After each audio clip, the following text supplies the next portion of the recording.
Bismillahirrahmanirrahim. An-nadru iltizamil muslimin mukallafin rasyidin qurbatan lam tata'ayyan naflana aw fardhu kifayatin ta'idamati wikri wa iyadati maridin wa ziyarati rajulin qabran wa tazawujin falau wuqa'at fi ayyami tasyriqi awil haidi awil nifasi awil mardi lam yajibil qada'u wa qasalati janazatin wa tajrihi fi maidin walau nadara sawma yawmin bi'aini lam yasum qablahu fa in fa'ala athiman katawani as-salati ala waqtiha al-muayyan wa la yajuzu ta'khiruhu anhu tahya bila uzrin fa in fa'ala sahha wa kana qadara. Bismillahirrahmanirrahim. Well, this lovely morning, this lovely remarkable morning, I want to explain you and I want to let you know what we were learning last week. Well, last week we were learning about the jobs. So we were learning about what the best jobs to do for us. What the best jobs to do for us. So here there are 3 jobs that's good to do. The first is zira'ah. And why is zira'ah to be the top one? Why zira'ah should be the first one? Because zira'ah is important. Why is it important? Because zira'ah, you cannot have sina'ah. You cannot have tijarah. Why? For example, the farmer planting something. For example, like where? He's planting where? He's planting the chicken. So let's take example here, he's planting where? So when he's planting where? We have where. So from where? We can make the bread. And when we can make the bread, so that's called sina'ah. Somebody who made the bread. And when you have bread, you can sell it. You can sell the bread. That's all. So when you can sell it, that's called tijarah. Selling something. So here the important one is zira'ah. Why do I say that? Because zira'ah is important. Because zira'ah, you can have sina'ah and also tijarah. And the second one is sina'ah. So what is a sina'ah? Sina'ah is something that you work from yourself. You won't have to do it. Sina'ah, you make something. You make the bread, or you make another one. That's from yourself. Even Prophet Muhammad said that his hadith said, "Man bata'akala bin amali bata maghfirah." If you sleep not because you sleep by yourself, but you sleep because you're tired, because you're walking. And here, Allah will give you reward in every time that you sleep before, because you're tired. Because you work, you're working. And the third one is tijarah. Why tijarah to be the third one of the best job to do for us? Because tijarah is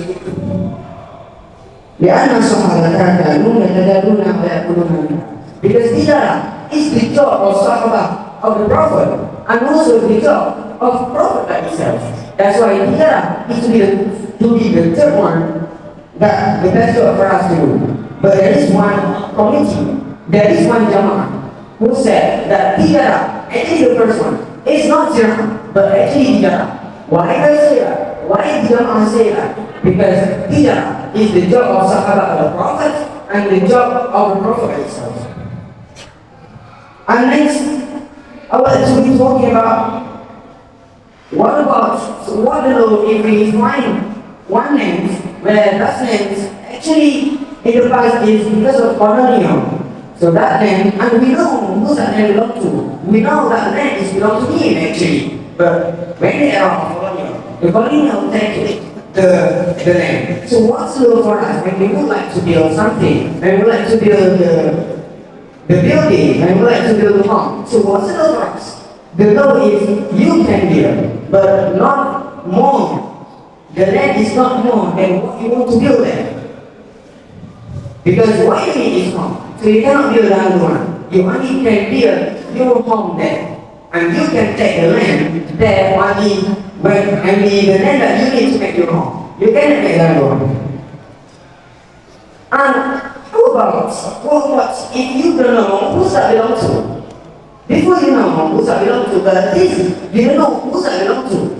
And here you cannot get his name. You cannot get his name, but one who get his name is Baitul. One gets his name is Baitul. You can get, but there is a condition. When you want to get it, you will this condition. The Imam of a Muslim will give you later. Imam of Muslim will give you later, and that we have especially, especially that he will give you, especially. And now I will be talking about Farah. So in this one, the the author of this classical book want to explain about Nazar. So here, if Nazar, for example, that you want, this is for example, this is the example of Nazar.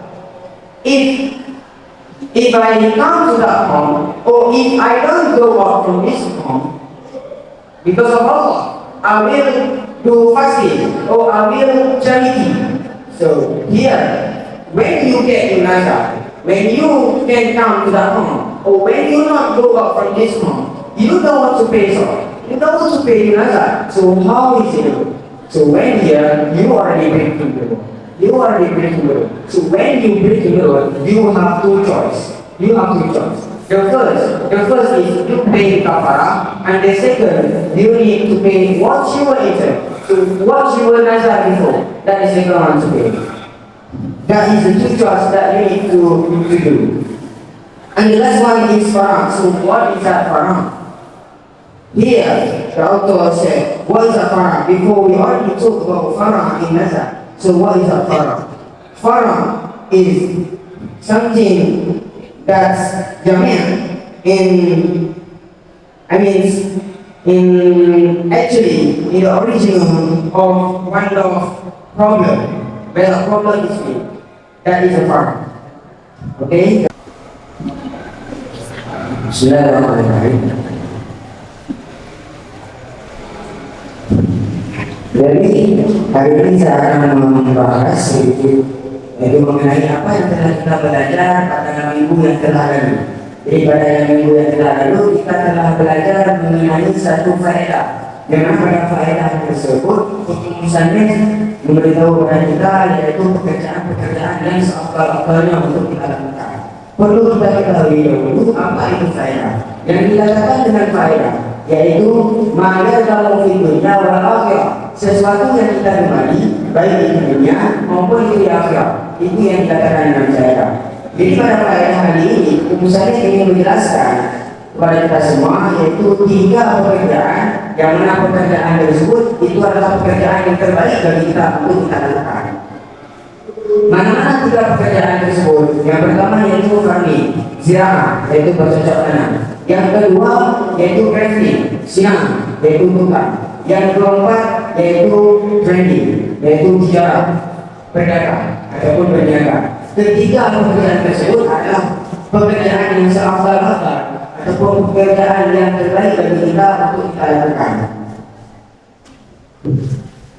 Kemudian dari 3 pekerjaan ini sudah pasti ada sebab kenapa mereka menjadi pekerjaan yang seakal-akal untuk kita lakukan dan kenapa harus perlu.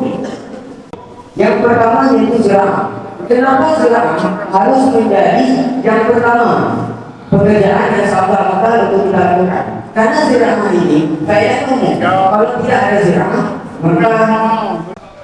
ada ziraah, maka tidak ada yang namanya siang dan tijarah. Karena pada ziraah ini, di sini saja kita sudah diajarkan pada ziraah ini bagaimana cara bersabar, bagaimana cara kita bertawakal kepada Allah, dan bagaimana cara kita menyerahkan diri kepada Allah. Kenapa saya bilang begitu? Karena seperti contoh ziraah yaitu petani. Kalau bukan menanam cabai, maka menanam yang lainnya, seperti gandum dan yang lainnya. Bahkan yang pertama yaitu menanam cabai. Ketika kita sudah menanam cabai, sudah kita tanam, kita sudah berusaha, kita telah bekerja keras untuk menanam cabai tersebut. Apakah yang menentukan itu kita? Bukan, tapi yang menumbuhkan cabai tersebut yaitu Allah Subhanahu wa Ta'ala. Maka walaupun kita sudah bekerja keras, walaupun kita sudah berusaha keras untuk menanam cabai tersebut, selanjutnya apa yang harus kita lakukan? Yaitu bertawakal kepada Allah, menyerahkan diri kita kepada Allah. Apakah Allah ingin menumbuhkan cabai tersebut ataupun tidak? Itu terserah kepada Allah. Yang kedua yaitu sinama. Kenapa sinama menjadi peringkat yang kedua dan berkedudukan di posisi kedua sebagai pekerjaan yang seolah-olah bagi kita untuk kita lakukan? Karena sinama, karena lihatlah kasbah yang seluruhnya bikadil yang ini. Karena sinama ini itu semuanya dari usaha kita sendiri, usaha keras kita untuk melakukannya. Itu dari sinama. Bahkan Nabi SAW pun pernah bersabda, "Man bata kana min amalihi bata maghfuranlah." Apa kata Nabi?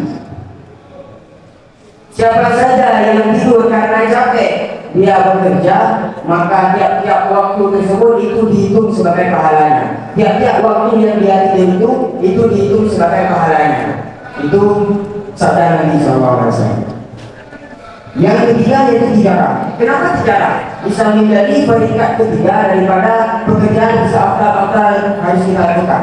Lihat sahabat kanu yatajarruna wa yaquluna minha. Karena tijarah ini merupakan pekerjaan daripada sahabat-sahabat Nabi dan juga pekerjaan Nabi sendiri ketika Nabi masih beranjak di usia yang beranjak. Makanya tijarah ini berkedudukan pada kedudukan ketiga, posisi ketiga daripada pekerjaan yang sahabat-sahabat kita lakukan. Tetapi ada satu jamaah, ada satu kelompok yang mengatakan bukan sinama yang pertama, tetapi tijarah. Kenapa kelompok tersebut mengatakan tijarah yang pertama? Karena dia ada alasan. Apa alasannya? Seperti yang saya katakan tadi, yaitu li'anna sahabata kanu yatajarruna wa yaquluna minha. Karena tijarah ini merupakan pekerjaan daripada sahabat-sahabat Nabi dan juga pekerjaan dari Nabi itu sendiri. Makanya dalam segi satu kelompok, dalam satu jamaah mereka berpendapat kalau tijarahlah yang pertama, yang sahabat-sahabat yang pekerjaan. Ambil sedikit peringatan, karena perlu diketahui kalau pekerjaan yang mana pekerjaan tersebut melibati najis, maka itu hukumnya makruh. Bagaimana contoh pekerjaan yang melibati najis? Seperti contoh penyapu sampah dan juga yang kita ketahui pada biasanya yaitu penyembelih hewan, baik itu penyembelih bebek, penyembelih binatang, penyembelih hewan seperti ayam, itu hukumnya makruh. Karena kenapa? Pekerjaan tersebut melibati najis, yaitu darah. Selanjutnya yaitu berbicara mengenai tijarah, berbicara mengenai berdagang. Dalam bisnis yaitu berdagang, tidak masalah bagi kita apabila kita melakukan muamalah, melakukan transaksi dengan orang yang mana orang tersebut dia memiliki harta, tetapi harta dia tersebut didominasi dengan harta yang haram. Bagaimana maksudnya? Dia memiliki harta, cuma harta dia itu kebanyakan haram daripada yang halal. Karena pekerjaan dia mencuri pun ada, judi pun ada, jualan pun ada. Maka harta dia itu ada yang haram, ada yang halal. Maka bagaimana hukum bagi kita itu bertransaksi, bermuamalah dengan barang tersebut? Maka di sini hukum saya menjelaskan hukumnya boleh, tidak apa-apa. Dan ini adalah pendapat daripada Imam Nawawi. Berbeda halnya pendapat daripada Imam Ghazali, yang mana Imam Nawawi sendiri tidak menyetujui daripada pendapat Imam Ghazali. Bagaimana pendapat Imam Ghazali? Pendapat Imam Ghazali yaitu sebaliknya. Imam Ghazali mengatakan bahwa kita tidak boleh melakukan muamalah, tidak boleh kita melakukan transaksi dengan orang yang memiliki harta, yang mana harta tersebut didominasi dengan harta-harta yang haram. Itu tidak boleh. Walau amma, ini adalah permasalahan baru. Sebelum kita menjelaskan tentang permasalahan baru, menjelaskan sedikit tentang afdalul makasih, yaitu susunan daripada idhofah. Susunan daripada idhofah yaitu susunan daripada mudhaf dan mudhaf ilaih, yang mana mudhaf tersebut adalah susunan yang pertama dan yang kedua yaitu mudhaf ilaih yang dikatakan dengan susunan yang kedua. Dan di antara mudhaf dan mudhaf ilaih ini itu ada ditakdirkan 3 huruf. ada ikat bertanding, ada ikat berganti, dan juga ada ikat bertanding di antara mudah-mudah diri tersebut.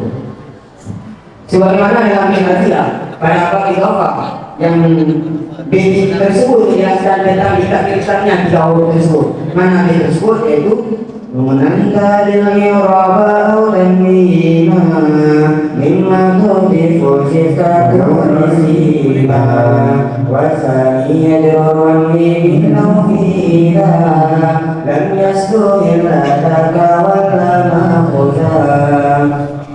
Pada Al-Fatihah ini Kekumusan yang menjelaskan kepada kita yaitu bahwasanya ada ditakdirkan tiga huruf di antara mudhaf dan mudhaf ilaih, baik itu mim ataukah itu fi ataupun itu di. Selanjutnya berbicara mengenai pembahasan yang baru, yaitu apabila kita menjumpai satu tanah yang mana tanah tersebut itu bekasan penjajahan dulu, tetapi kita tahu kalau tanah itu milik si fulan dulunya, kemudian dijajah. Itu bagaimana bagi kita? Apakah kita boleh membangun suatu bangunan? Bolehkah kita membangun satu rumah tersebut? Itu bagaimana hukumnya? Hukumnya boleh kita membangun rumah di situ, boleh kita mendirikan satu bangunan, tetapi sekadar yang kita butuhkan saja. Contoh, kita membutuhkan itu saja, kita membutuhkan kita pada satu rumah karena kita tidak mempunyai rumah. Maka tanah tersebut hanya sekadar untuk membuat rumah tersebut, tidak boleh membuat lainnya. Kalau kita ingin menambahkan kolam renang di samping, boleh.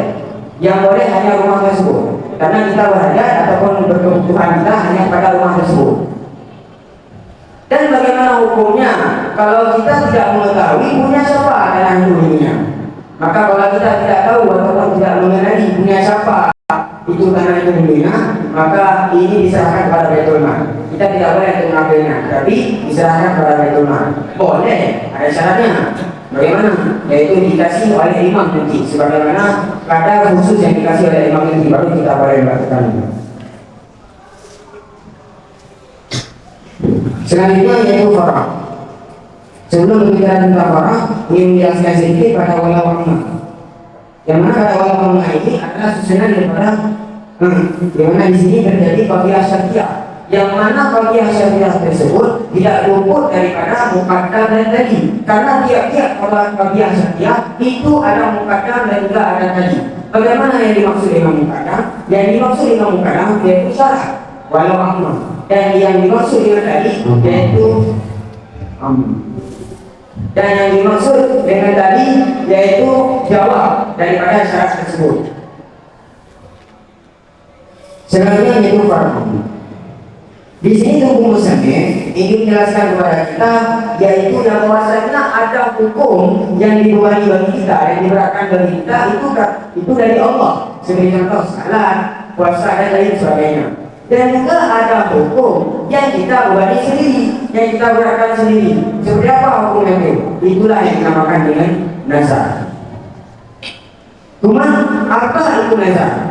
Yang dikatakan dengan nazar menurut kalam Imam Syafi'i, siapa itu Imam Syafi'i, yaitu Imam Rafi'i dan Imam Nawawi. Mereka menjelaskan kalau nazar itu merupakan kurba, yang mana pendapat ini telah berpendapat oleh kebanyakan ulama, sehingga sebagian daripada kebanyakan ulama tersebut berpendapat kalau nazar ini hukumnya sunnah. Dan mereka berpendapat bukan hanya berpendapat dari mereka sendiri, tetapi sesuai dengan Al-Quran, sesuai dengan hadis, sesuai dengan ijma ulama, dan juga sesuai dengan qiyas. Tetapi ada satu pendapat, yaitu pendapat dia yang mengatakan hukumnya makruh. Kenapa makruh? Karena ada dalil yang melarang, ada dalil yang melarang. Tapi dari pendapat ini, kebanyakan ulama itu mengarahkannya kepada nazar lajah. Nazar lajah, sebagaimana yang kita ketahui, nazar itu bagi dua. Ada nazar lajah dan ada nazar tabarruk. Bagaimana yang dikatakan dengan nazar lajah, yaitu menghubungkan kurba dengan perbuatan. Dan bagaimana yang dikatakan dengan nazar tabarruk, yaitu menghubungkan kurba dengan sesuatu yang kita harapkan. Contoh daripada nazar lajah yaitu